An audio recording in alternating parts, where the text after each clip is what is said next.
It's your area. Hopefully. Morning to you all. I hope you get some time to reflect on what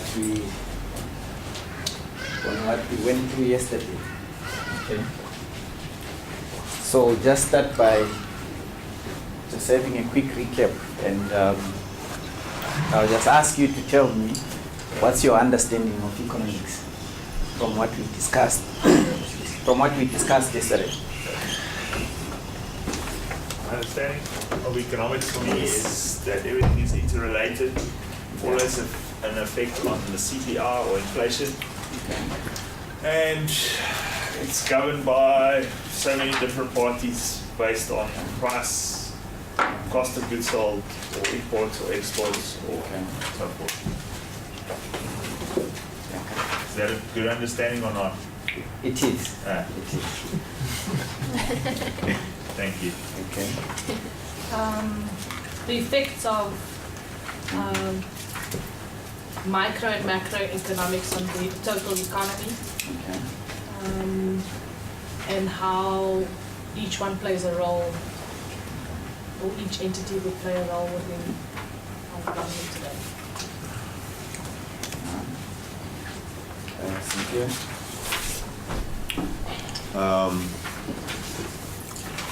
That you must cut the other arm. To get What's the other? you can never really have just one. It seems like to me with economics, there's always an upside. If you raise interest rates, it's good for something else, but it also has a negative impact on something else. So there's always an up and a down to whatever that it doesn't look like you can ever make a decision that'll be good for everyone. It seems like there's always, you're giving to the one and you're taking from the others. And that extends to you personally. You know, if you've got 100 rand in your pocket, if you use it to buy liquor, on the other hand, what could you have done with that 100 rand? Yes. Opportunity cost. Or different liquor. Okay. Then we also talked about why we study economics. The four reasons that we gave. One, a way of thinking. Mm-hmm. 2, Understand society. understand society. 3,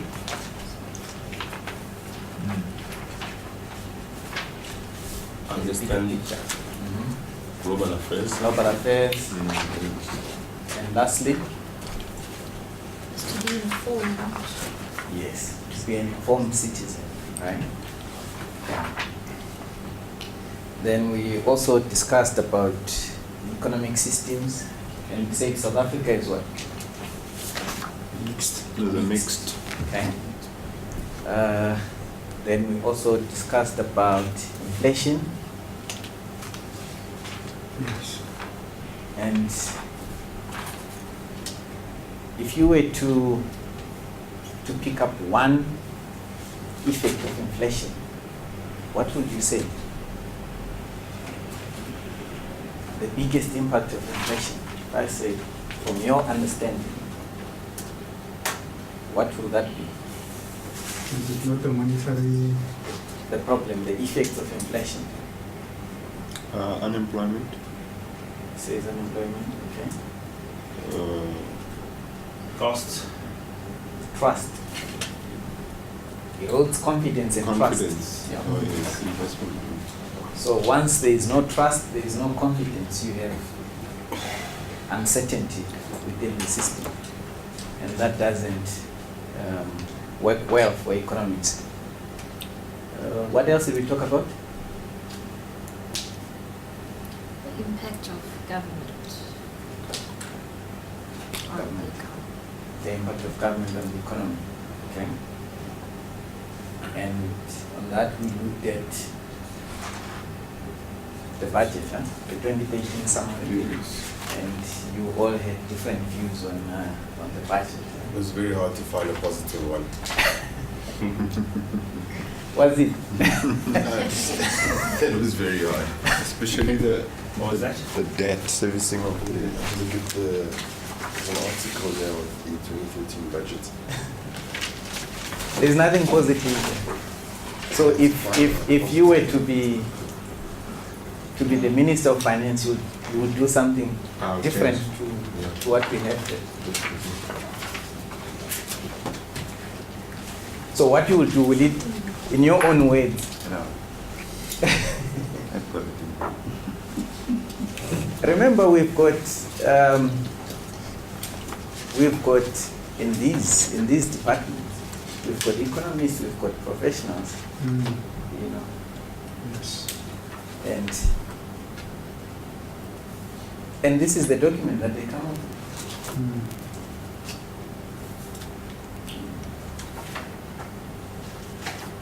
So what does it say about us as a country? Because some of the issues, you don't need to be an economist to have a different view. It is everyday life, you know, issues that we deal with on a daily basis. Okay. So we concluded on the budget, and we said that is fiscal policy, and we identified three things there, which was government spending, revenue, and Taxes. taxes. They raise revenue. What else?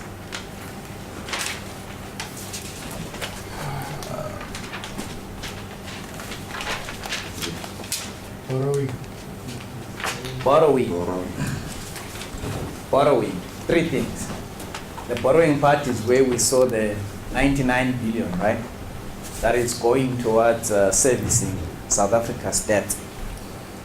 Okay. I want you to look at article number 10 there.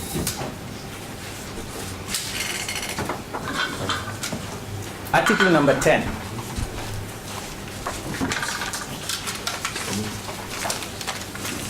We are still on government spending and government debt.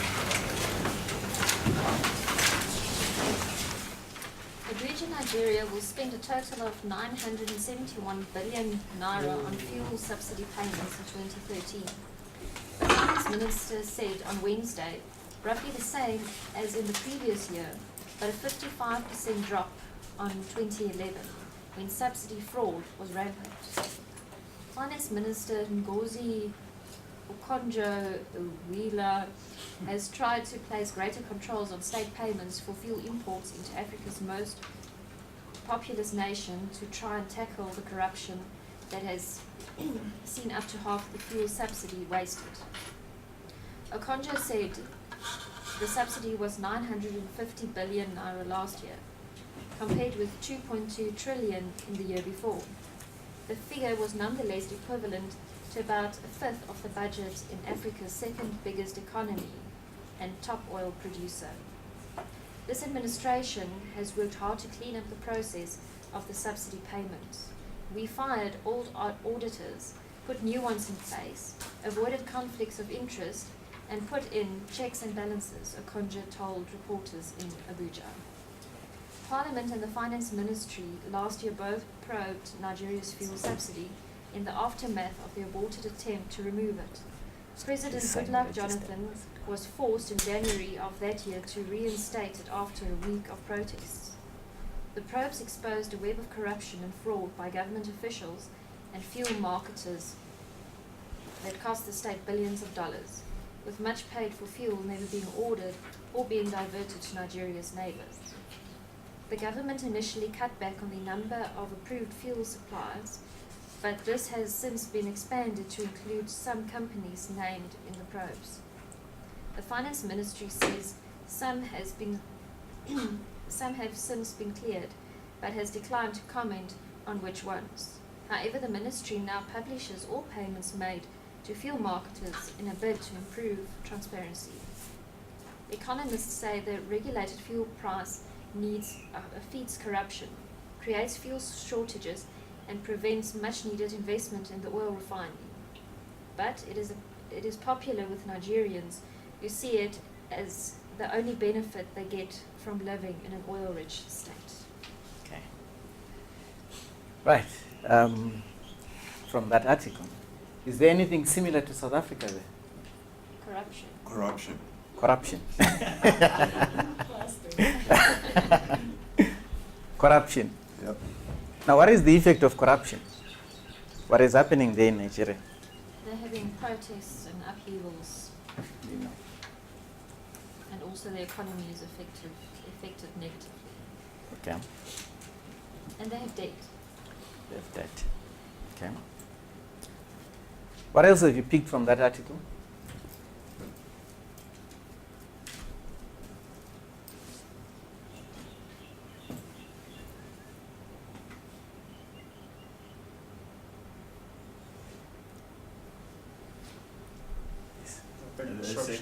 Shortage of oil, notwithstanding the fact that that country is oil rich. Yes. And what does that country do? Where does it sell most of that oil to? Shell. The US is America. the biggest America. importer of oil from Nigeria. You know. Yet Nigeria cannot sustain itself in terms of oil. Right? Nigeria cannot process that oil into petrol, into diesel. It has to import. But the raw material for that petrol is coming from Nigeria. It's a wider African problem in the African continent. It's similar to mining. DRC. Yes. In South So there are Africa. similarities there too with South Africa. Mining, the same problem. Okay. But South Africa has the same problem with their oil. If you look at Petro SA, they're sitting there in Mossel Bay. It's only recently that they're now starting, as of I think this year and mostly next year, to actually have petrol stations here. But they sell the oil to America and to Europe at ridiculous prices. And the oil is so pure they can't really just use the petrol and diesel that they generate from that to put in their vehicles. They have to mix it with something a bit more filthier to actually make it something usable. So if we're sitting with something so pure, so good, why can't we access that? Why do we have to go and pay 13 Rand a litre of petrol? For another example, you've got Sasol. Yes. Sasol is actually a world leader in this technology. Yes. In the, it's even set up in the USA now, right? But is South Africa benefiting from that technology from Sasol? No. Are we seeing prices going down? So what's happening here? Serious Aren't we still one of the concerns. cheapest fuels? We still can buy fuel for less than most countries can. Where? Yeah. Here. Well, here it's very expensive. I mean, hey. To us, it's very expensive, but on a global scale, it's actually quite cheap. Well, it depends with. Okay, before I answer that, let me give it to somebody else who might have a different view or who might agree with you. Is South African fuel cheap? No. Guys, you must all have an opinion here. No. Because It's not. to come here, to be here this morning, petrol played a part or diesel played a part. Well, I think we've gotten so immune to it that It's something that you can't fight. Also, it's something that's it's just part Okay. of life, and like whether it oxygen. goes up or it goes No, down, you really, can see the Yeah. you can't get on a donkey cart and come to work. But it is expensive. But if you compare the price in 2008, it was about how much the liter? About 5 Rand. And at now, it's almost double the price in less than Over double. yeah, in less than 5 years. So It's very expensive. I think, Roddy, you are comparing South Africa with global trends to say what is So what Africa is- expensive to us? Yes, it is. But on a global environment, fuel, we actually pay pretty much nothing compared to a lot of countries in the world, eh? So our fuel price, yes, to us is very high. It's at, what is it now, 12 Rand or 13 Rand? 18 rand. Okay, but if you compare that or you do an exchange versus the United Kingdom or even the USA, we're, Okay. we're still paying a lot less. But doesn't that link back to the To inflation. GDP per capita? Yeah. That, the standard of The standards of living in the Yeah. country, you know, I the think incomes. that's the Yeah. contribution to that. Sure, yeah. Yeah. For us it is expensive, yes. Mm. Yeah. But if someone else from another country bought fuel here, they would laugh at us. So Even food. yeah. My sister and my father come out from the UK and from the USA, and what they pay per one head for food, they can buy my whole family dinner. Really. So yeah, we might earn less in this country, but we're actually earning the same amount of money per head as you would in the USA. So the same person that's earning 40,000 Rand in the USA, if you converted the currency, to the same guy who's earning, and I'm using just any numbers, 10,000 Rand in South Africa, has the same living standards. The purchasing power now, right? Yeah. What we're talking about in inflation, the purchasing power, right? The nominal value, it might be 10,000, but what is the purchasing power of that money? Okay. I'm saying it explains why President Zuma earns more than President Obama, his annual salary. Wow. Now, how does that explain Yeah, that? how does that No, Is it because- so? Because though his his nominal value is high of Zuma, you know, it's higher than Obama, but the purchasing power is less. You understand what I'm saying? What's Obama's salary? I can't remember the figures clearly, but what I remember, what stood in my mind is that Zuma earns more than Obama. Zuma earns about 2.6, eh? Yeah, 2.6. $1 million or His rand? does is 2.2. Rands. No, rands. But see, it was that study that they did. You know, they did it on Purchasing power. They converted everything to South African currency. It was on I think Financial Mail or so. You know, and even Obama's salary was converted into South African currency. So Zuma's was higher than Obama. It was 2.1, and Zuma I think it's about 2.6 or so. Sure. And he has a But he's got more. America to look Yeah, after. nominal value. His nominal value is high. You know.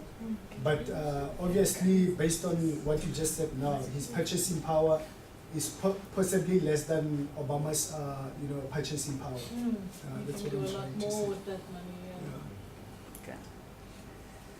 Yeah, so the purchasing power they place, when you compare between different countries, you might not look at the amounts involved, but the purchasing power of the different amounts. What can you buy with that, with the two amounts? Then you get a good comparison. Now, what I want to bring to your attention here is the budget, the Nigerian budget, in contrast to the South African budget. Now, before we do that, I just want to ask you, if you were living in Nigeria, right, and Nigeria was the top oil producer on the continent, what would you think would be a fair price of fuel in South African rands? 6 rand. Say 6 rand. 15 rand? Why 6 rand? Because there's oil there. So it should come cheaper. It's yeah. Because it's coming out of Eh? 0.5 US dollar. It's a So you want to pay about 5 rand a liter, somewhere there. yeah. Okay. Because you've cut out, if we buy it, okay, we sell it overseas, they process, we have to buy it. So there's other extra costs like shipping, Yeah. other extra costs which will be eliminated if it's processed here and we buy it here. Okay. So that should then lower the cost. Okay. It's actually advisable. Let's tell the Nigerian government we must build their own refinery. Now, if you look at the heading there, it says what? Nigeria to spend $6 billion on fuel subsidy. What is a subsidy? Portion of total expense. Now let's look at It's fuel. assistance. We are talking about fuel in this case. How would the subsidy work? The price would be lower based on the subsidy. The price would be lower based on the subsidy. Because the government is assisting you. You're not paying, you're paying a portion towards what you're paying per liter or per. Okay. Is that good or bad for the country? Can go either way. It's good for the people, probably bad for the government because the budget's overspent. Okay. Just a guess. How is it good for the people? Because they're getting assistance. They're getting assistance. Okay. It lowers your cost on fuel, and you can redirect that, if I may say, disposable income that you get based on that subsidy. So would you say that is an equitable distribution of a country's income? Yes, because Yeah. it can also Yeah, because benefit- everybody uses fuel. Yeah, but not only that. What is the main thing that actually push our food costs up? Is Fuel. transport. Is to Yeah. get the food into the shops as well. Okay. And then how is it bad for the government? Corruption. Decreased income. Okay. But doesn't that, on the other hand, doesn't it?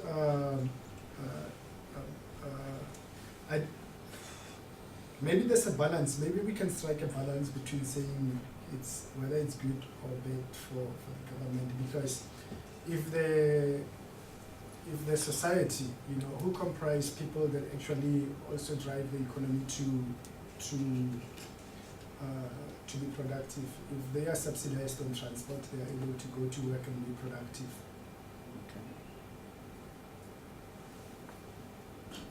Okay. All Excuse me, I think all good points. I don't see how subsidization of only those that are owning vehicles can be to the good of the society as a whole. I think that subsidy benefits only to those who are having a means of transport. And for me, I think that intervention is honestly misplaced, in that they are having oil in that particular, or produced in that particular country. Obviously, there is no reason why it should actually be expensive. All what they should be doing was to employ it in such a way that it becomes relatively cheaper, in that it is actually produced from that particular country. The consideration that they could be doing, in fact, in terms of subsidization, is the imports that they may be coming up with in that particular country. So for me, this is more about benefit to only those that are having the means of transport, which is vehicles in this case. Okay. Interesting point. A different angle to the society benefit there, because a subsidy would benefit everyone, right? And you are looking at the country here distributing its income, but the richest man in South Africa will still benefit from the subsidy when he fills up his tank. But does, would you say now, does he really deserve to get that? So it really doesn't distribute the income equitable in that scenario. Because to me, I would say, if you are rich, then why should you benefit? This amount should benefit more the poor. But now that's the difference, because you can't separate with the subsidy. Okay. You can't govern. Yeah. You cannot. But if you look at this, yesterday when we looked at the South African budget, we said what percentage was going to the social services? Half. 632. Half of the, 632 billion. almost half of the 60-some budget. percent. 42 billion.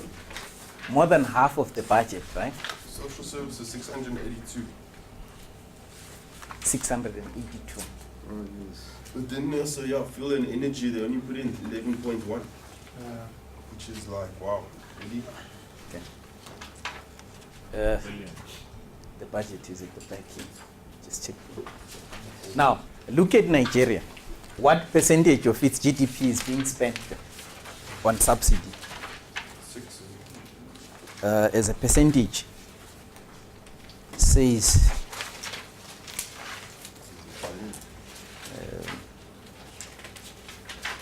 does it say? 20%. Does Yeah, it say? from the previous year.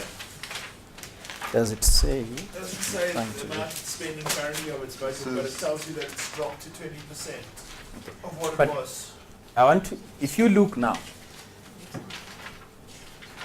they were spending 2.2, right?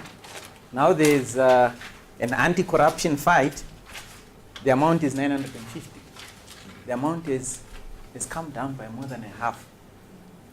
So you've got almost $1 billion that was disappearing in corruption. $1 billion naira there,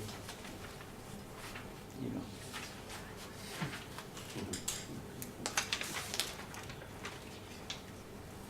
It's a fifth of the budget. The subsidies, yes. So it's a fifth of the budget. That's about 20%, yeah? So 20% of the budget is going on subsidies. 20% of the budget going on subsidies. Resources are scarce, that's what we say. Now, I want you to turn on another article. What I want to show you is that they are spending 6 billion on the fuel subsidy. Now, I want to take you to Article 6 briefly about the richest man in Africa, who also happens to be Nigerian. Aliko. His net worth is about, 16.1. yeah, it has now risen to close to 20 billion US. US. He's the man. That's the man, yeah? That's the man. Okay. Where is the article? Okay. Now, what I want you to look at there is just read the first paragraph for me. A company run by African richest men received a loan towards a $9 billion project that will give Nigeria its largest oil refinery and petrochemical and fertilizer complex, reducing the country's reliance on the international market. Aliko Dencode, president of Dencode Group, signed a loan worth $3.3 billion US dollars from 12 Nigerian and international banks towards the project, which will be built in Nigeria's southwest. At the completion of this project, we expected Nigeria to become not only self-sufficient in fertilizer and refined petroleum products, but indeed to become recognized as a leading exporter of this project. Dencode said at the Wednesday signing, Nigeria is Africa's biggest oil producer and is a top supplier of crude to the US, but the West Africa country has to import most of its fuel because of decreased refinery unable to meet the nation's demand for gasoline due to years of mismanagement and sabotage. You can stop there. Right. The project is worth 9 billion, right? And once completed, it means Nigeria will be self-sufficient in terms of producing its in terms of producing its own petrol. Now he's looking for 9 billion, and at the end you'll see the next one there, he says he's still seeking an additional 2.5. So the amount is not yet 9 billion. But now, let's go back to that other one.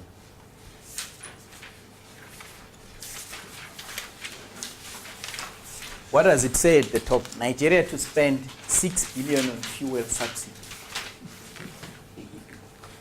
Right.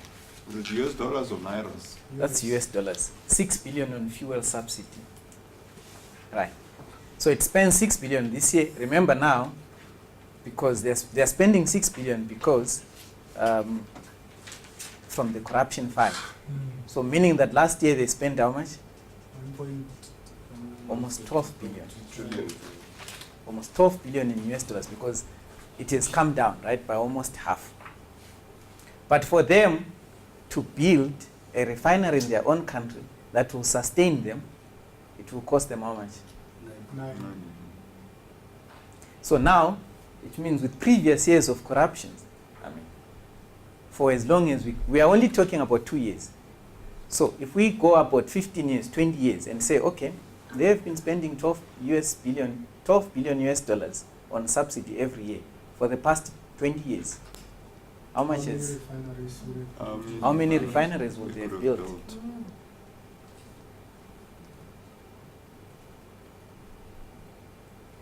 Now, what we have as fiscal policy is a tool.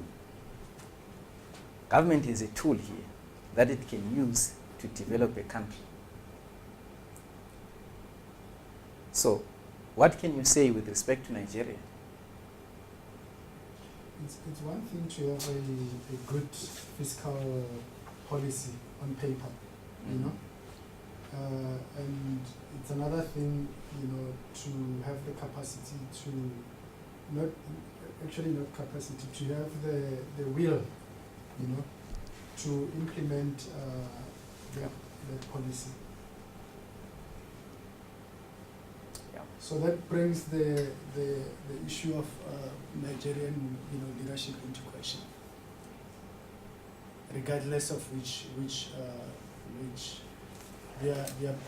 their government has been stable for quite some time. I think since Obasanjo became those first democratic elections, when Obasanjo became president, and if you look at the time span that has passed from that time until now, you're talking of a period of over 10 years, you know, from the time when Obasanjo first became president. So I'm not sure about the fiscal policies that they've had from Obasanjo government and Yaradua and now Goodluck Jonathan, but I don't think they were out of line, you know. So obviously it's the bigger issue. It's corruption from the top. So the problem is at the top. Yeah, the problem is at the top. It's with the federal government, the actual people that are in the federal government. They are benefiting. Does it sound similar to South Africa in any way? In South Africa, are people at the top also benefiting? Uganda, yes. Would you agree with his statement? My take is that the fiscal policy should assist the country to be more self-sufficient. In fact, while obviously we acknowledge the how can I put it? Look, we know that we are having people who are actually unemployed, and obviously there should be this social whatever that the government is supposed to be doing. But my understanding is that fiscal policy should be in such a way that should be more biased towards, the state that is having an infrastructure that will enable it, in fact, to be, self-sufficient. So, in this case, we see the bias of Nigerian government or fiscal policy more on subsidy that is actually not sustainable, not self-sufficient. Going forward, unlike if they were having the infrastructure that will ensure that instead of the subsidy, the country will be able to have its own refinery producing the cheaper way. In this case, South Africa, we can actually juxtapose with South Africa, and that South Africa at the moment it is termed more of a social social state, in that we are having more people who are actually living on grants rather than being at Okay. Now, what I want you to do next now is just quickly, we'll just split into two groups. Who shall I? We'll have a group there. Brandon, can you join these guys this side? Now, I want you to evaluate South Africa in terms of those roles quickly as the groups.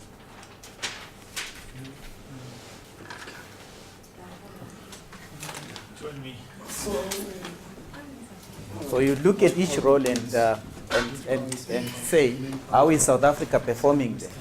Services regarding water, Evaluate South Africa's water, performance in terms of its role. healthcare, education. Remember, those roles are not exhaustive. You can never have everything there. So somebody might say, I will add merit and demerit goods there.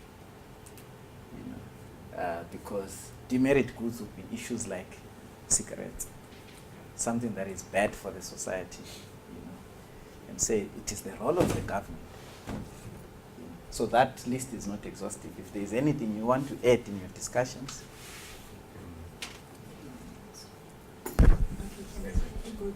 so you look at the budget, you look at everyday. What do you say about the first one? That's a daily problem life with sanitary services, water, electricity, that's How not being is- managed. How It's is not being provided. South African government There was some performing? scandals in Cape Town. terms of its role. But they're throwing Just have to say bad. It'll be okay. Okay, yeah. from investors though, because we do have investors. Is that what you're saying? Market failure? No, I just say no. I get it. I can't import taxes. The forces of demand and supply. If everything is left to the free on market, specific goods Then. with relationship countries. In a broader definition, So that it means also driven not it's good for society. Time is up. Let's have one person from each group. Okay, well, can I just go from here? Yeah. Okay, what we discussed for the first one, to provide public goods, we discussed the actual services that the government should be managing well, and quite a few negatives there was as the sanitary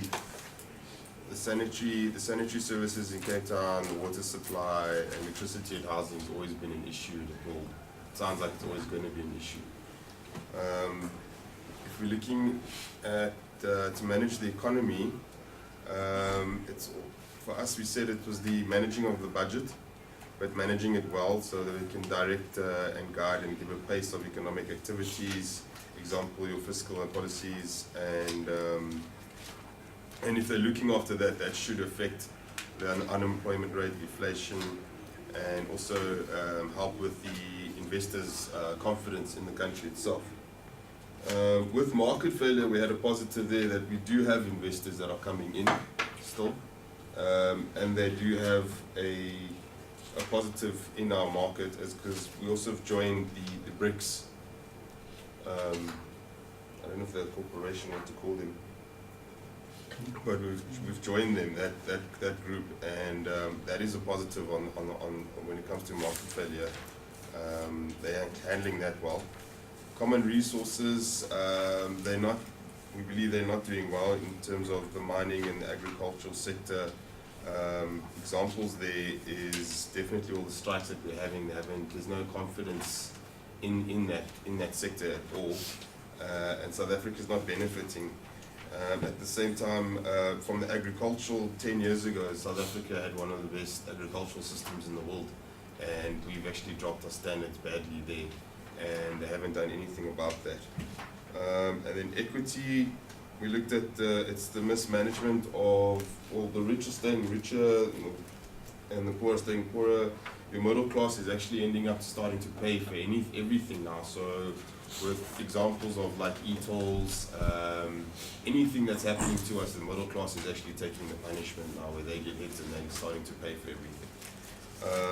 And that's also, there should be, we've suggested maybe a wealth tax, and adjust certain taxes, tax rates to help combat those type of, for the middleman, for the middle class. That's it. Monopolies and imperfect competition. The best example we got from the imperfect competition, which was a positive, was the 2010 bids with companies, the construction companies that got caught.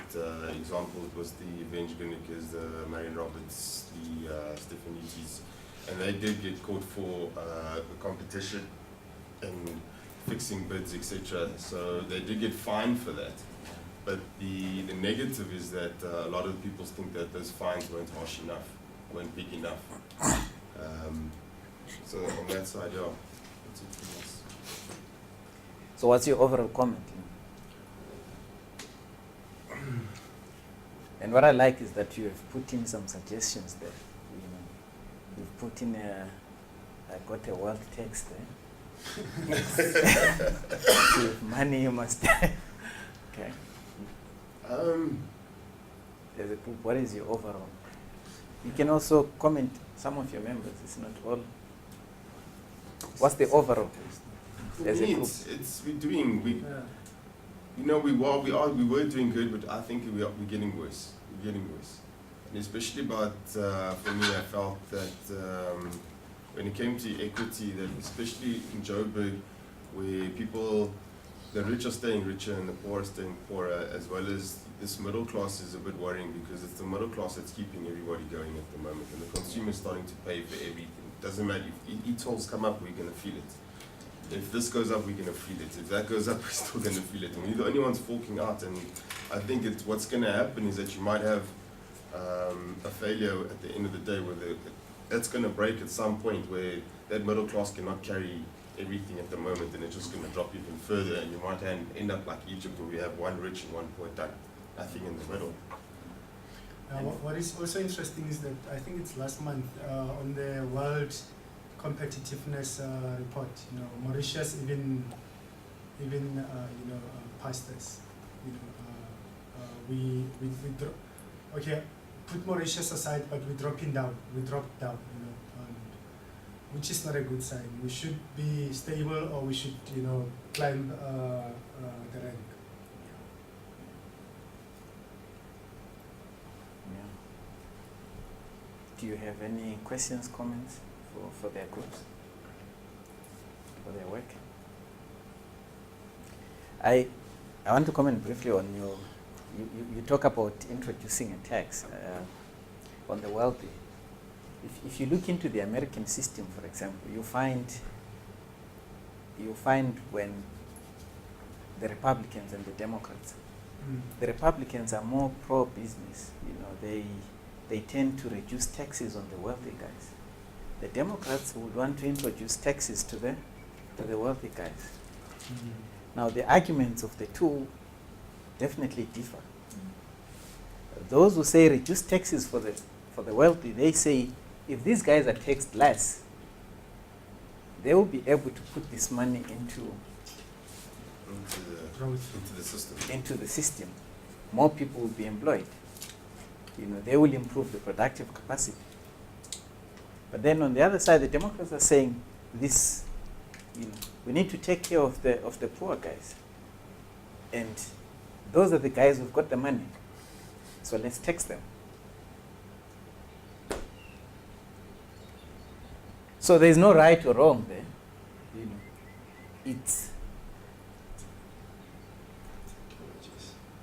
it's how you argue your case. What is a priority for the country at that particular time? You know, if you believe that then will address the situation, then it becomes it. Okay, let's hear what your group had to say.